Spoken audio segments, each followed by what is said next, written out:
Welcome to a very special Jake on Film. You find us at Stratford Picture House, where we're hosting a live event and Q&A for Accident Man, Hitman's Holiday, starring Scott Adkins and directed by the Kirby brothers. Well, who else were they going to get?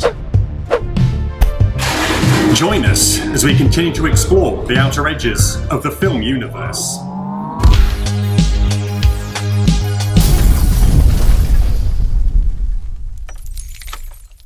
Scott Adkins started his career as a stuntman on Jackie Chan's Accidental Spy in 2001. A native of Sutton Coldfield, near Birmingham, he grew up on a diet of 80s martial art films. He trained in taekwondo, gymnastics, and a plethora of other martial arts before making a name for himself in stunt roles like X-Men Origins Wolverine and The Bourne Ultimatum, before gaining a cult following as Yuri Boyka in the Undisputed franchise. Billed as the world's most complete fighter, the Russian native showed off Scott's acrobatic skills, variety of jumping spin kicks, and ground expertise. He carried on producing high-quality action until he found his perfect role, Mike Fallon, a hitman known as the Accident Man, as he makes his hits look like accidents, of course. Based on comics created by Pat Mills and Tony Skinner, the sequel, Accident Man, Hitman's Holiday, builds on this mix of British humour, gore, and kick-ass action.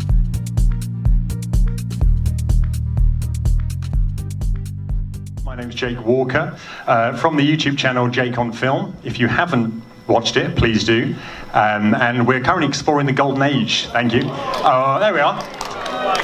We're currently exploring the golden age of Hong Kong cinema, Jackie Chan, Sammo, etc. But we also love the films of Scott Adkins. And we love Accident Man, Hitman's Holiday. We have seen it legally. It is amazing. You're in for a treat. And the thing we love about it is it's old school, balls to the wall action. It's bone crunching. It's not Marvel cutting. It's not shaky cam. It's just great stuff. So you're going to enjoy it. After that is a live QA with the directors Scott, George Fouracres, and Beau Fowler. And so there'll be time to ask them some questions from the audience, and I'll ask them a few myself. So, if we're ready. Got some questions here for you guys. A little bit of feedback. So, you're very far away. The Kirby brothers. Obviously, this is your first feature film, I believe. You've done a few shorts, a Cable one, a Batman one. How did you get involved with Accident Man, Hitman's Holiday? How did it happen?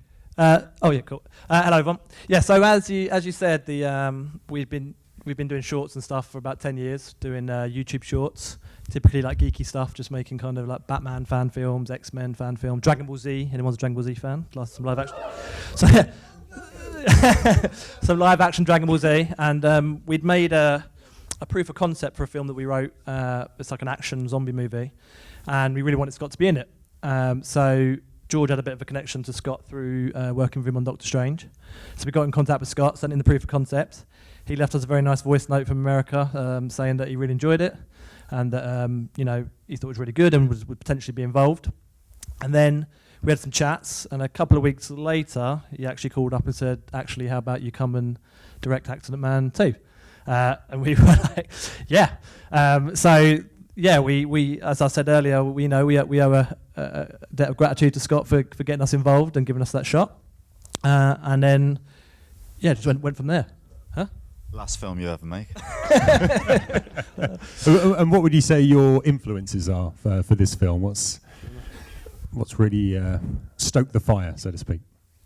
Well, I mean, when obviously we read the script, written by Stu and Scott, and they sent it to us, and we had a read, and obviously we really loved it, and saw like the potential for all the fun to be had with it, especially and Scott said to us, we really want to amp up the accident kills and just the comedy in it, and so that really kind of spoke to us. We love kind of action comedy and stuff like that, so.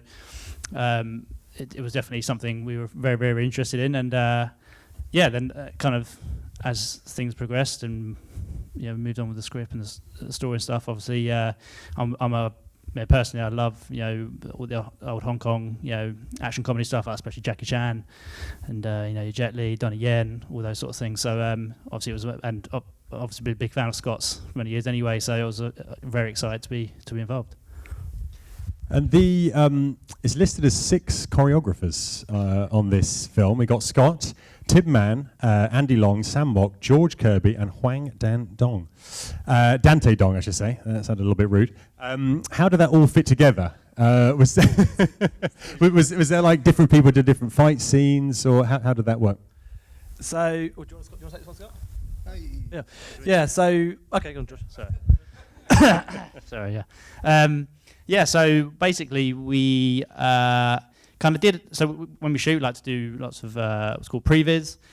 So we kind of got together with Scott. Scott was kind enough to come down and actually be involved in the previs, which is in most films the actors don't get involved in the previs. So that's a testament to Scott's commitment to it. And so we came down in the UK. We sort of so Hong Dante Dong, a friend of ours we worked with before, came and kind of choreographed a few of the fights and had stuff done, but then fortunately he had to go off onto another project. So we did what we could do in the UK, and then when we got out to Malta, we had obviously Andy Long. We had also kind of pinched a bit from Tim Mann's previous. He'd already done some kind of worked out some fights and stuff that were based on the script. So we, a few like Poco bits and stuff. So we kind of nabbed a few little bits. So he was kind enough to let us do that.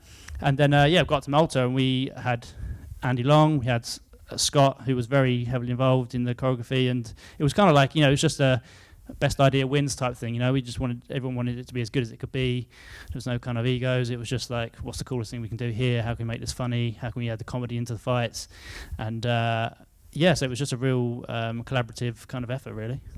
And Sam Mack as well. Yeah, Sam, who did a bit of stunt work for Su Ling. Very talented guy as well. So he was had his input as well. So yeah, it was just a real collaborative effort to put the fights together. Oh, nice. And then I was just going to come to George here. Did you do something to piss off the directors? Sprayed with blood, poo, in a onesie for half the movie? How did you get involved in this madness? There was no fluid that I wasn't covered in for that 4 weeks. That was the shitting in the bucket bit. Was my first ever day on a film set. What a start. That is genuinely true. And I was like, do you know what? You've just got to get involved. And I peaked too early. That was my problem. You've got to, when you've seen like a gantry full of people putting together a bucket of fake shit, like there's no wonder left in the world that can amaze you. What was it made of? It was like... That was my next question. Do you know the worst bits of it was which actually not even visually there, was that there were like, I'm guessing it was like whole bananas, but there were like logs inside the liquid. And like, how many takes would you say we did of me rifling through my own shit in that bucket? Maybe 10 or 12, probably, of me going, fucking my shit. And it got to the point where I started to genuinely gag. And I remember, like, I don't even know if I can tell this. No, it's quite funny, though. But there was like... After we'd done the 10 takes of me rifling through the shit, George came up to me and everyone was like, okay, it's a close set, people, we're going to do the bum flap. And I was like, oh, the bum flap, okay. And George was like, okay, George, we're thinking we're going to just have a bit here where maybe we just turn around and because you get like a little bit where it's me like going like, oh fuck, and I like sort of doing that with the back of me bum flap and my onesie, and George was like, we're going to I know this wasn't on the call sheet, but I think we were just thinking we might have a shot where maybe you just stand up and you just turn around. I was like, right. I was like, what, bum flap open? Yeah, bum flap up. I was like, what, like, but like, I've just been like explosively diarrheaing into like a metal bucket. My arse would be like unbelievably disgusting. It would just be like splashback and all sorts. And George is like, yeah, we were thinking what we do is actually we just throw some fake shit on the arse. And I was like, no, well, absolutely not, no. I was like, that's for the first time in my career I've ever drawn the line. On my first day on a film, so absolutely not, no. And George's like, yep, fair enough. Yep. No, don't ask, don't get. Don't ask, don't get. Oh, cheers. Anyway, what was the question? It was like that Nam flashbacks just up in there, just like shit and buckets. Yeah, it was just about the bucket and Yeah, just generally, the shit mainly, yeah. Absolutely horrendous.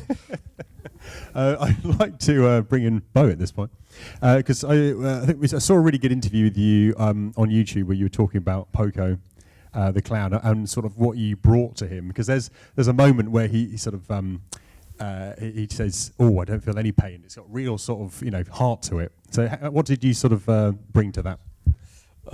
So yeah, I thought it was quite interesting within the script when it came to that point, because it was like, okay, he genuinely doesn't feel any pain. So I thought that's a turning point for him, because that's a point which he's quite honest, because you've got this facade of this clown character that he feels comfortable in. So that was, for me, that was the route into finding who he truly is.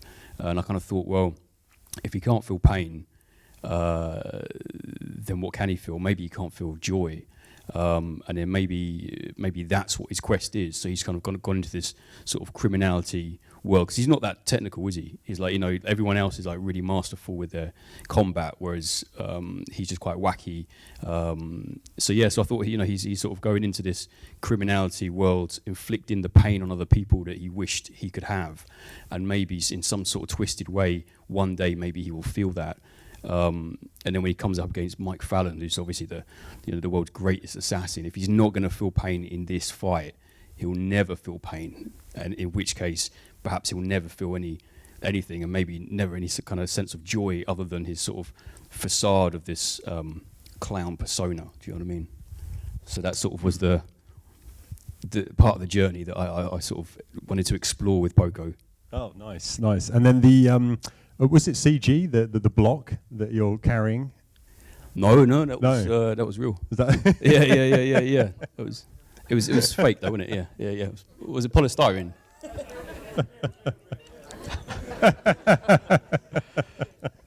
There was a heavier one. Yeah, that was real. Yeah. All right, yeah, we'll go with that. Yeah. Oh, nice. Well, thank you. I have a quick question for Scott. I feel like I've left him out. Obviously, I think you said before. Going home now. Yeah. Sorry. I think you said before this is your ideal role. This is what you born to play. You read the comics as a kid. Do you feel that you've always been building up to making British martial art films, where it's got that British humour? It talks about Match of the Day, Bake Off. Is that what you've always sort of wanted to get? Well, obviously I love Hong Kong cinema and martial arts films, and not even Hong Kong cinema. I mean, for me, I used to love those No Treat, No Surrender and those cheesy American-made martial arts films. And I used to get a lot of enjoyment out of them, even though they were kind of shit, but the fights were great. And I loved it so much as a kid. That, for me, was what I wanted this to be, just a highly entertaining movie with great fights. And even when we're not fighting, you're laughing and just having a good time. And, the comedy influences for me are stuff like Monty Python, The Young Ones, Bottom, Blackadder, Red Dwarf, those really British shows. The classics. And, you used to get a lot of fight scenes in Bottom and The Young Ones. And I loved it. Stupid stuff. And that's what I wanted it to be. I just wanted to say, mate, you're such a trooper to do what you did, and to sit here in front of everyone, shitting and watching yourself shit in a bucket. I mean, that's something. But that was the role I was the most worried about, because we had to get the right guy, because he's got to be funny. If he wasn't funny, it's not going to work. And he brought so much to it as well. And he improvised that melted Ben Affleck line. So now I'm stuck with that again after being called Ukrainian Ben Affleck by Sacha Baron Cohen. You're as bad as him? And Poco, you brought so much to that role, mate. I mean, that was an underwritten part on the page I just wanted a manic, crazy character that I was going to smash the shit out of. But you elevated it and bring in all that stuff that you're talking. I mean, to get someone that can do all the fighting and is such a good actor, that is unusual. There's not many people that can do both, and you're one of the few, and me. But well done, mate. And you guys, I mean, a lot of the CG work was done by these guys, like, no, because it's the amount of work that they're able to put into it. You know, George has got his stunt background, Previs in all the fights and everything. You know, the work that you put in on the script and everything. And Stu Small is here as well, the writer. I mean, give him a round of applause, because only somebody like him can write a line like, "What a pile of wank," and get away with it.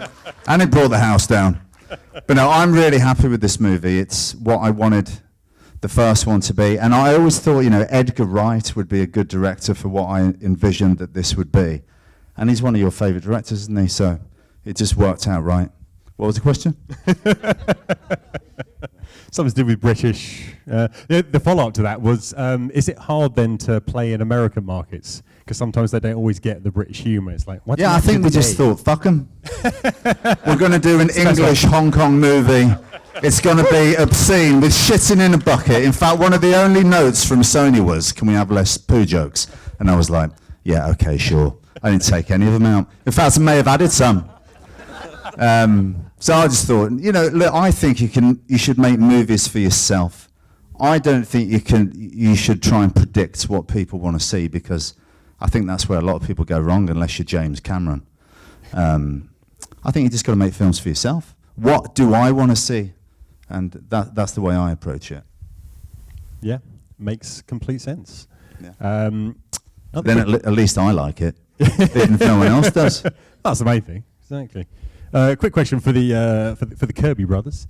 I think there's been a lot of positive sort of response to Sarah Chang's character of Su Ling, and she's sort of channeling that Kato from the Pink Panther, constantly attacking him. What was it about the character that was important to you? Well, Su Ling was another quite difficult character. She went through a couple of different transitions of her character. But Scott always knew he kind of wanted that. He, again, one of his influences growing up, loved those kind of the Pink Panther movies. So there was like an initial version of her where she was actually kind of the opposite to how she is now, kind of more of like like an innocent, because everyone else is like a killer, and she's kind of this more like innocent version. But then as it went on, it was like, actually this is going to be much kind of better for her character and for her interactions with Scott if she's like, you know, as good a fighter as him, going toe-to-toe with him, giving it back to him as much as possible, so that she's like, you know, like this kind of equal character to him.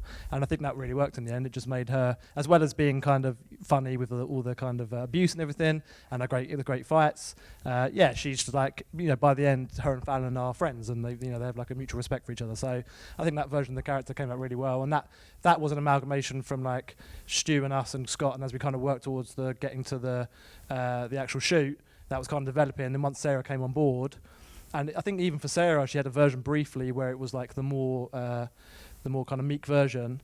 But then once she started going with the kind of abuse stuff, and she was very funny with it, we were like, yeah, this is the way to go. And it was fun just having to think of ways for her to kind of pop out and attack Scott. And then we kind of got in the trend of destroying the tables, and that was also fun as well. So yeah, she was great. Oh, great. And she's got a lot of very rude Cantonese words. I can say that I've got a wife who speaks Cantonese, and Dule Lo Mo is not a nice. So there was like a scene. There's like the one where her first scene she's shouting at Scott, and we were just like, just go for it. And literally none of us knew what she was actually shouting, and we're just like, okay, cool, that sounds good. It seemed funny. So I still don't know actually half the things she's saying in those scenes. So yeah. There was that one line that we asked her to say, shout something up to Oyumi. He said, "I will fuck you in the lungs, you piece of shit." I mean, where did she get that from? But it's brilliant. Yeah. She really channeled that very angry person, and I mean, I think one of the notes she was given was the character from Kung Fu Hustle, the kind of the landlord lady kind of thing, and she said she took some inspiration from her mum and stuff like that as well. So yeah, she was great. I have to mention Andy Long, because that end fight scene was incredible. I just wanted to ask about the story of it. It felt from watching it, it was like he's too strong for Mike Fallon, but Mike Fallon all has to channel Scott Adkins from 10 years ago, premium Boyka days, to actually overcome, to beat him. Was that sort of the general story of the fight? Yeah, I mean, well, Andy was brilliant. He came over with pretty much that kind of story there. He brought that fight with him, and then him and Scott pretty much worked all that fight out, and then we kind of visited with them and went through all the beats and stuff. But yeah, I think it was that kind of, Scott was like, yeah, I want Andy to beat the shit out of me, and we've got to show that he's the number one assassin. He's the top guy, and then Mike has to kind of learn and adapt and to overcome him. But I think Andy, and obviously Andy's a very, very talented guy, martial artist and stunt guy and stuff. So obviously he was part of the Jackie Chan stunt team, and he just brought so much to it. And he's just a great guy to have on set as well. And he end up kind of helping out with the other fights and helping us to polish them up and make them as good as they can be. So and it was brilliant. Scott, you want to say anything? Well, I was just going to say one thing. So two things. So it kind of worked both ways, but one of the nice things as well is that Scott with the other performers and the martial artists is kind of like, I want these guys to have their their time to shine and show off, and he was like, Andy, the level of skill he has, he should be a bigger star kind of thing, and Scott was really pushing them. So that was nice to see, that they were like, okay, I'm going to bring my A game because this is a chance to showcase myself. And then I think that went both ways, where it ended up like, all the performers were kind of like pushing each other. Faisal, massive guy. Like by the end of that, we did like 2 days of fighting. It was full on those fight days to get those fights. And because he's so built, he's kind of like gassing out a bit and towards some of the fights. And Scott's literally having to be like, come on, Faisal, like just keep them going and that kind of stuff. And but that was nice to see with all the performers just kind of egging each other on kind of thing, which is nice. He does that part of it brilliantly. But he's a filmmaker. You can see that little clip that he did at the end. It's like, wow, that's pretty entertaining there, mate. Yeah. Adam Basil, right there. Armando. Hey. Yeah. And I saw it up there, Poison Pete from the first one. There it is. Hey. I knew you'd come back for me, you little bastard. Lovely. I was going to ask, the first Accident Man is, of course, based on the story from the comic. But is this actually an original story, or is it based on a comic story from Accident Man? No, it's an original story. I really love the first edition of the comic book, and we had a very faithful adaptation for that in the first one, although we had to expand upon it. If you'd made the first comic as a movie, it would have been about 40 minutes, so we expanded upon it. But this was completely just made up from scratch. Worked out all right, I think. Yeah, I think so. Especially with the killer clown involved. Was there any other with Poco?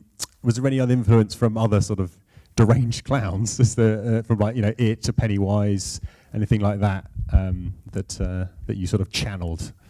So I originally read the scripts about 2 months before they called me in. But there were some complications, so I thought, okay, well, I haven't got it. And then someone else came in to fill that role, right? And then I got flown out sort of last minute, which I'm grateful for because they had a lot of fun. Super last minute, though. It was super last minute, yeah. I got the call Saturday evening, can we fly you out Monday morning? And delayed at customs and all sorts going on. Very stressful. Yeah. But it was great. But on that first read, I felt like I understood the essence of how I interpreted Poco. Like I kind of saw what was on the page, and I thought, okay, I sort of took that essence. So when we spoke 2 months later, I kind of like, although I didn't have much time to prep the character, I kind of already had a sense of the essence, which for me is kind of the most important aspect of it. I did have a look around. I did because I hadn't seen it, the new version. I had a little look at that, but I didn't really want to.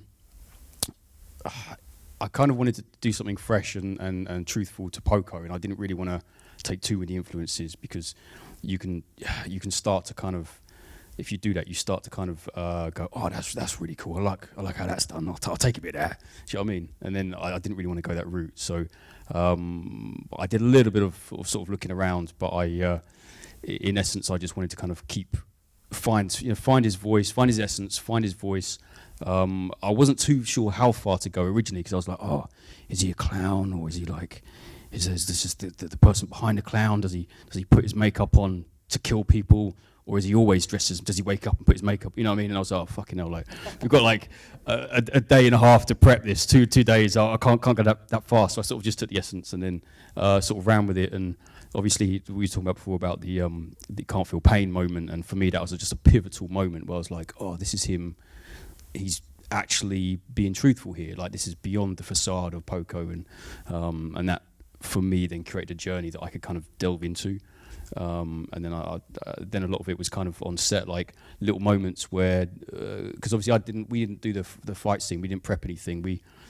I had the video that you sent me, and then I turned up and we did it on the day, right? So pretty much.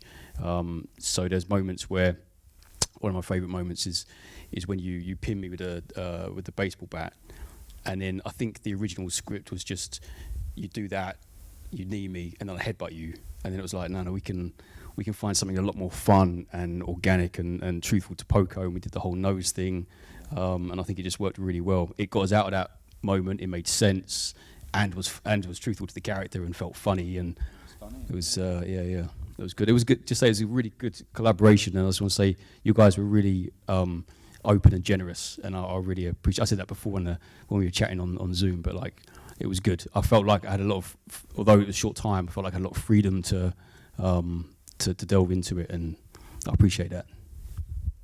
Well, that's what I wanted to say, because all the fights were done in 2 days, and that's really difficult to do that amount of fighting in such a short time. But because Beau came in and we hadn't rehearsed any of the fights, so we're literally having to set up the angle for the next shot and say, right, this is the choreography.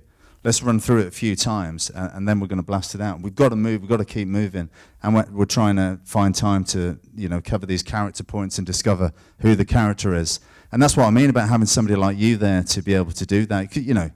It's just so helpful, because we were up against it, and unusual experience, but it turned out great. Yeah, and these guys weaved in all the accidents throughout that fight scene, which I thought was a great idea, because after all, he's the accident man. I was just worried that are we going to have enough time to do all this, because I've only got 2 days. Not easy. Not going to do it again. Well, no, it's a great job. Right, we're going to go to the audience. Can we pass the mic to our roving reporter, Sue, please? Have we got someone in the front row here? Very glamorous woman in the front row. Hi everyone. Just want to ask, when Scott asked George, what did you do to piss him off for the 9 meals? Can I hear each of your version of what he did exactly?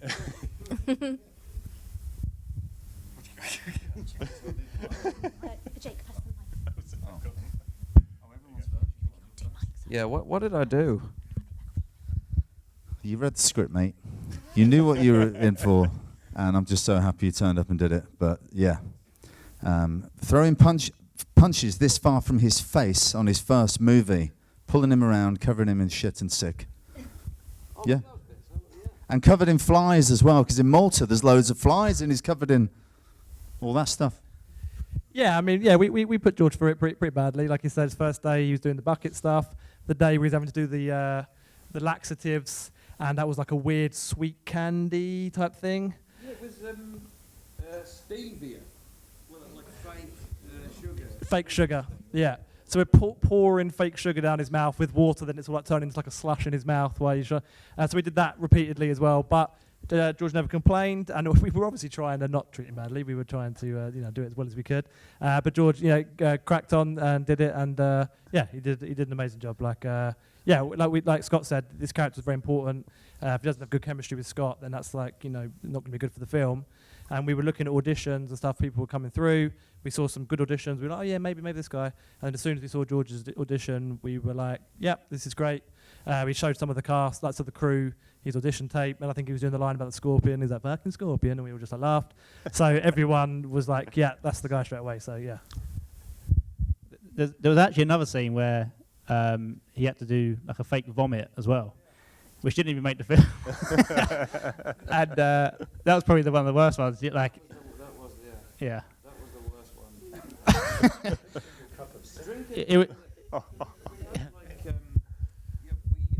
So there was a scene just before Yendi tries to chop my head off, where when I was like, oh fuck, please, I've got asthma probably, and then Scott like throws me up against the wall, and what we then had was then a scene where Scott just punched me in the stomach over and over again, until I just threw up my own shit and all of the laxative I swallowed, and on the day we had like this, like they were like wheel in the machine, and they kind of brought in like a big tank with like a pump with like in my memory there's like 20 men like going like bring her in boys, like pulling levers and everything, and they were like okay, so on 3 I then had to like bite this like pipe in between my teeth, which then just was meant to then spray vomit out the end, and they're like 3, 2, 1 pump the vom, and it was like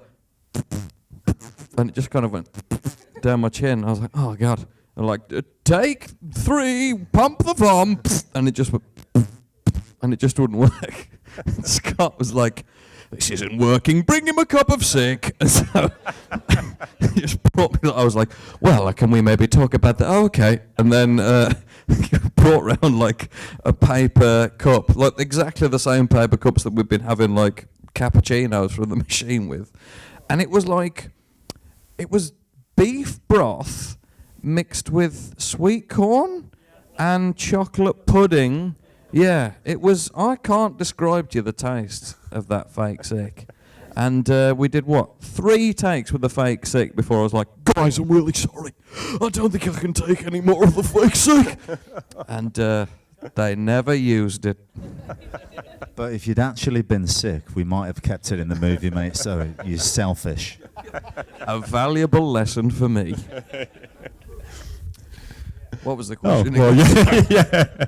Do we have another question from the audience? Okay.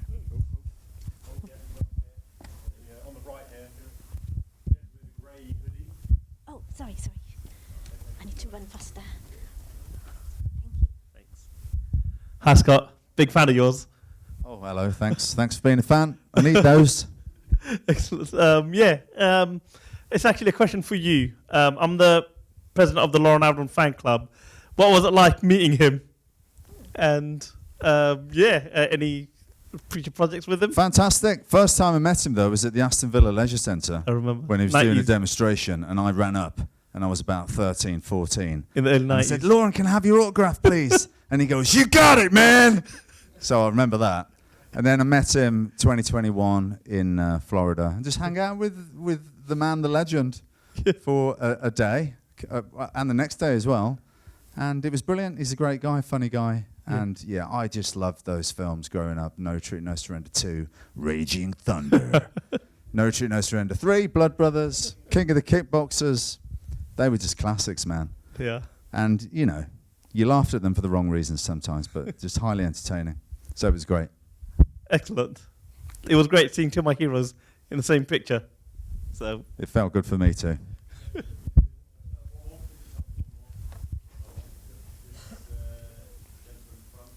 Okay. Who was it, sorry? Oh. If anyone says big fan of Scott Adkins, no one's big fan as I was to you, because I have keep checking your every martial arts background. I noticed what you can do, couldn't do. I noticed. But the 2 questions is, how long did you put the effort from your final fight scenes from the last one before the guy's been shot? The fight with Oyumi. Yeah. What was the question? How long? 2 days, yeah, 2 days. How much effort did you put in it? Everything I had. Yeah. Everything I had. And that's why I wanted Andy to do the fight scene, because I thought to myself, well, maybe I could just get him jumping around up in the air and doing all these spins, and I can have a bit of a rest. Just have him kick my ass for a bit. Yeah, but no, I because hurt my knee. I hurt it's my knee too in that fast. fight. Yeah, I I hurt my can't see knee it. in that fight, and then I had to carry that injury for the whole movie. I know this because you injured to your right leg, did you? My left leg. Yeah. But listen, it takes two to tango, and you need a good partner. That's what it is doing a fight sequence. You need to work with someone who... It's more like dancing with a dance partner than it is having a fight with someone. You need to work together as a team, and working with him makes it easier. But thanks, buddy. We're going to sneak in one more question. Hi, just a question for Scott and the Kirby brothers. Sorry for the other two guys, but it's going to keep it shorter. What's next? So, when am I going to see a new Kirby brothers film, which I can't wait for? And what's next for Scott? We got a few things in the potential pipeline. Proof of concept we made, for the other movies, kind of, it's got a bit of attention, which is great. We've had a chat with Scott about some stuff. So there's a few options. Can't say too much yet, but I think hopefully you will be seeing more from us. So that's very exciting. And on our side of things, hopefully more from us soon. I'll just let you know that if you don't do Accident Man 3, you might have an accident. That's all I'm saying. Hey? And for me, it's this little movie I did, John Wick 4, I think it's called, something. Maybe that'll be decent, not sure. Hopefully it's all right. And I'm doing what? No, I shouldn't say. No, I won't say. I almost said it. Can you say if you're a villain or a hero in John Wick 4? I can say nothing. Are there any heroes in a John Wick movie? Are there any? That's a good question. It's a bit like Accident Man. Anti-heroes. Yeah. I play Mike Fallon in John Wick 4. And John Wick, he's going to die. Thank you. Lovely, thank you very much. That concludes the Q&A for today. Thank you. Round of applause. Thank you, thank you. And all I'm left to say is flamingo. Well, what a night we've had. Killer clowns, vampiric African hitmen, and Scott Adkins' smelly jacket. Until next time, keep watching.